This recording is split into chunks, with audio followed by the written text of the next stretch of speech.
Bismillahirrahmanirrahim. Assalamualaikum warahmatullahi wabarakatuh. Hello everyone, my name is Helmiati. I am from 6B class. In this video, I would like to inform you about the introduction of semantic. Nah, jadi di sini teman-teman kita akan belajar tentang semantik. Nah, langsung saja untuk yang pertama, what is semantik? Apa sih itu semantik? Nah, tapi sebelum itu saya akan menjelaskan terlebih dahulu tentang apa itu linguistik. Linguistic is the study of language. In linguistics, there are several branches, namely phonology, morphology, syntax, and semantic. Nah, jadi linguistik adalah studi tentang bahasa. Dalam linguistik ada beberapa cabang yaitu fonologi, morfologi, sinteks, dan semantik. Sedangkan untuk semantik is study of the meaning of language. According to Cambartel in Pateda, states that semantic is a language consisting of structures that reveal meaning when that meaning is associated with object in human experience. Nah, jadi semantik ini adalah studi tentang makna bahasa. Menurut Cambartel dalam Pateda menyatakan bahwa semantik adalah bahasa yang terdiri dari struktur-struktur yang mengungkapkan makna ketika makna tersebut dikaitkan dengan objek dalam pengalaman manusia. Nah, yang selanjutnya, understand semantic according to expert. First, Tarigan. Semantic is the study of meaning which examines symbols or signs that express meaning, the relationship of one meaning to another, and its influence on human and society. Nah, jadi yang pertama itu ada pengertian semantik menurut Tarigan. Nah, menurut Tarigan ini semantik adalah telaah makna yang menelaah lambang-lambang atau tanda-tanda yang menyatakan makna, hubungan makna yang satu dengan lain, dan pengaruhnya terhadap manusia dan masyarakat. Second, Abdul Chair. Semantic is one of the three levels of language analysis: phonological, grammatical, and semantic, which focus on studying meaning or meaning in language. Nah, sedangkan menurut Abdul Chair, semantik adalah salah satu dari 3 tataran analisis bahasa seperti fonologi, gramatikal, dan semantik yang fokus mempelajari makna atau arti dalam bahasa. And the last, the meaning of relation, relasi makna. Nah, untuk yang pertama ada synonym meaning. Jadi, synonym meaning secara semantik, Verhaar 1978 mendefinisikan sinonimi sebagai ungkapan. Ungkapan ini bisa berupa kata atau frase atau kalimat yang maknanya kurang lebih sama dengan makna ungkapan lain. Umpamanya, kata buruk dan jelek adalah 2 buah kata yang bersinonim. Bunga, kembang, dan puspa adalah 3 kata yang bersinonim. Hubungan makna antara 2 buah kata yang bersinonim bersifat 2 arah. Namun 2 buah kata yang bersinonim itu kesamaannya tidak 100%, hanya kurang lebih saja. Kesamaannya tidak bersifat mutlak. Yang kedua, meaning of antonym and oppositio, atau antonimi dan oposisi. Secara semantik, Verhaar 1978 mendefinisikan antonimi sebagai ungkapan yang biasanya berupa kata tetapi dapat pula dalam bentuk frase atau kalimat yang maknanya diungkap kebalikan dari makna ungkapan lain. Misalnya, kata bagus yang berantonimi dengan kata buruk. Kata besar berantonimi dengan kata kecil. Sama halnya dengan sinonim, antonim pun tidak bersifat mutlak.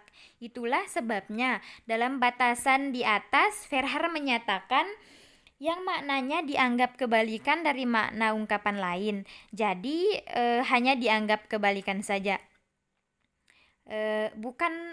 Sehubungan dengan ini banyak pula yang menyebutkan oposisi makna. Dengan istilah oposisi, maka bisa tercakup dari konsep yang betul-betul berlawanan sampai kepada yang bersifat kontras saja. Misalnya, kata hidup dan mati mungkin bisa menjadi contoh yang berlawanan, tetapi hitam dan putih mungkin merupakan contoh yang hanya berkontras. Yang ketiga, the meaning of homonymy, homoponi, dan homografi, atau homonimi, homofoni, dan homografi. Homonomi adalah relasi makna antar kata yang ditulis sama atau dilafalkan sama tetapi maknanya berbeda. Dan kata-kata yang ditulis sama tetapi maknanya berbeda dengan homograf, sedangkan yang dilafalkan sama tetapi berbeda makna disebut homofon. Contoh homograf adalah misalnya kata tahu. Nah, tahu ini kita perlu tahu kalau tahu ini adalah makanan yang berhomografi dengan kata tahu atau yang artinya paham. Sedang kata masa itu bisa diartikan waktu, berhomofoni dengan massa atau jumlah besar yang menjadi satu kesatuan. Yang keempat, the meaning of hiponomi dan hifernimi atau hiponimi dan hifernimi. Yang pertama, hiponimi adalah relasi makna yang berkaitan dengan peliputan makna spesifik dalam makna generis, seperti makna anggrek dalam makna bunga, makna kucing dalam makna binatang. Anggrek, mawar, dan tulip berhiponimi dengan bunga, sedangkan kucing, kambing, dan kuda berhiponimi dengan binatang. Bunga merupakan superordinat atau hipernimi dan hiperonim bagi anggrek, mawar, dan tulip, sedangkan binatang menjadi superordinat bagi kucing, kambing, dan kuda. Yang kelima itu ada the meaning of polysemy. Polisemi ini lazim diartikan sebagai satuan bahasa atau terutama kata, bisa juga frase yang memiliki makna lebih dari satu. Umpamanya, kata kepada dalam bahasa Indonesia memiliki makna yang pertama, bagian tubuh dari leher ke atas. Yang kedua, bagian dari suatu yang terletak di sebelah atas atau ke depan merupakan hal yang penting atau terutama seperti pada kepala susu, kepala meja, dan kepala kereta api. Yang ketiga, bagian dari suatu yang berbentuk bulat seperti kepala, seperti pada kepala paku dan kepala jarum. Nah, yang keempat, pemimpin atau ketua seperti pada misalnya kepala sekolah, kepala kantor, dan kepala stasiun. Nah, yang kelima itu ada jiwa atau orang seperti dalam kalimat. Misalnya kepala penerima bantuan sejumlah Rp5.000. Nah, dan yang terakhir, akal budi seperti dalam kalimat badannya besar tetapi kepalanya kosong. The next, meaning ambiguity atau ambiguitas. Ambiguitas atau ketasap sering diartikan sebagai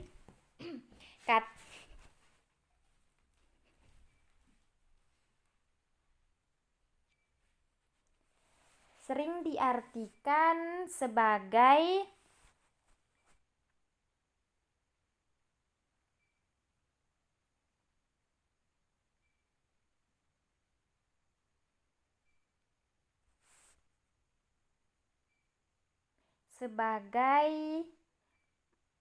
makna dalam ambiguitas berasal dari satuan gramatikal yang lebih besar, yaitu frase atau kalimat, dan terjadi sebagai akibat penafsiran struktur gramatikal yang berbeda. Nah, yang selanjutnya, the meaning of redundancy atau redundansi.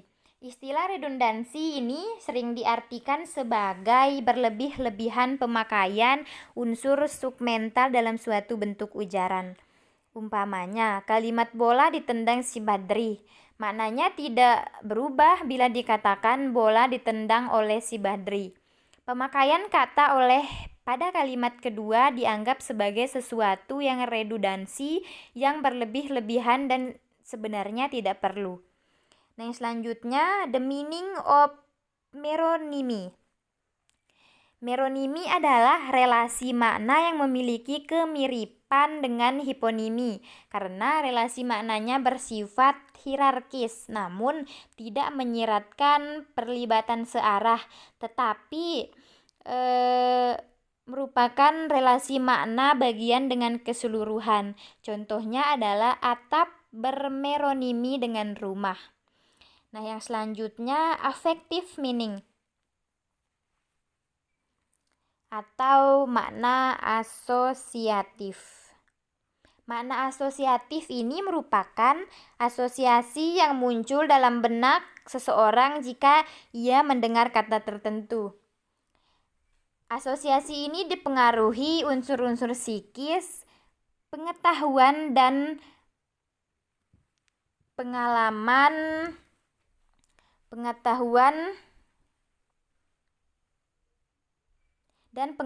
seseorang. Oleh karena itu, makna asosiatif terutama dikaji di bidang psikolinguistik.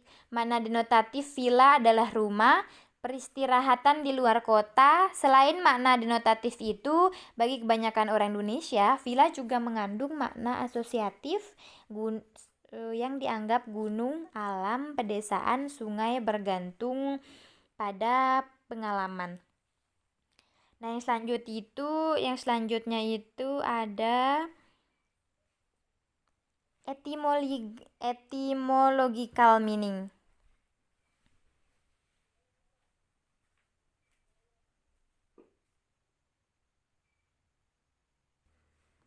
Nah, yang ke-10 adalah etymological meaning atau makna afektif atau makna etimologis. Makna etimologis berbeda dengan makna leksikal karena berkaitan dengan asal-usul kata, dan perubahan makna kata dilihat dari aspek sejarah kata. Nah, makna etimologis suatu kata mencerminkan perubahan yang terjadi dengan kata tertentu. Melalui perubahan makna kata dapat ditelusuri perubahan nilai, norma, keadaan sosial politik, dan keadaan ekonomi suatu masyarakat.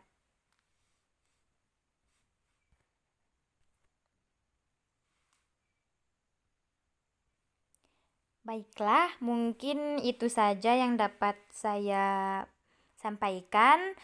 Semoga apa yang saya sampaikan dan saya bagikan ini bisa bermanfaat untuk kita semua. Kurang lebihnya saya mohon maaf. Wabillahi taufiq wal hidayah. Wassalamualaikum warahmatullahi wabarakatuh.